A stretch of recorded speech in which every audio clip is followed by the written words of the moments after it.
Hello అండి, అందరికీ నమస్తే. నేను ఆరబెట్టి చేసిన పసుపు ముక్కలు చేసి ఎండలో ఆరబెట్టిందండి. అండ్ ఎండలో ఆరబెట్టిన తర్వాత ఇంత అయింది, 2.5 కిలో వచ్చింది అది. ఇది ఇప్పుడు దీన్ని మరపట్టిస్తాను. మరపట్టిన తర్వాత పొడి అవుతుంది చూడండి, అప్పుడు మీకు తెలుస్తుంది పూర్తిగా పసుపు ఎలా అయిందో.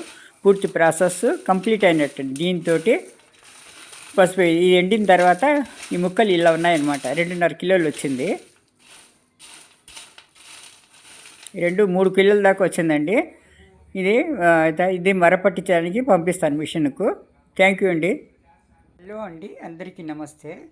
చూడండి, నేను పండించిన హార్వెస్ట్ చేసిన పసుపు ఇన్ని రోజులు అది క్లీన్ చేసి ఉడకపెట్టి ఎండబెట్టిన తర్వాత ఒక 2-3 రోజులు ఎండలకి బాగా ఎండినాయండి. ఎండిన తర్వాత మిషన్ పంపించాను. చూడండి, ఈ పసుపు ఇంత అయిందండి. 1 కిలో 200 గ్రాములు అయింది.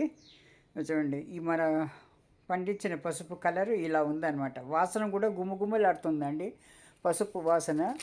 ఇది చూడండి, ఇది కొనిందనమాట. లేకపోతే దీనికి కలర్కు ఇది ఎల్లో కలర్గా ఉంది, వాసన అంత వేయడం లేదు. ఇది బయట కొనిందనమాట, ఎంటీఆర్ పసుపు.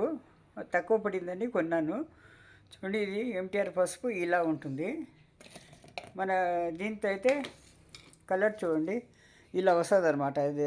దీంట్లో కలర్లో అయితే మనది ఈ పసుపుకైతే ఇక ఉంటుందండి, ఒరిజినల్ కలర్ ఇది. దీంట్లో ఏం కెమికల్ లేదు, ఆర్గానిక్తో పండించింది పసుపు అనమాట ఇది. చూడండి, వాసన కూడా బాగా ఘాటుగా బాగుందండి. ఇదే అండి నేను పండించిన పసుపు. 1 కిలో 200 గ్రాములు అయిందనమాట. చూడండి, ఇప్పుడు ఇది బాటిల్లో వేసి పెట్టుకుంటాను. నాకు సంవత్సరం వరకు బాగా పనికి వస్తుందండి. థ్యాంక్ యూ ఫర్ వాచింగ్ అండి. Thank you. ఛానల్ లైక్ చేయండి, సబ్స్క్రైబ్ చేసుకోండి, షేర్ చేయండి, కామెంట్ చేయండి. నేను పండించిన పసుపు నాకు గొప్పగానే ఉందండి. మరి మీకు ఎలా ఉందో ఏమో. Thank you.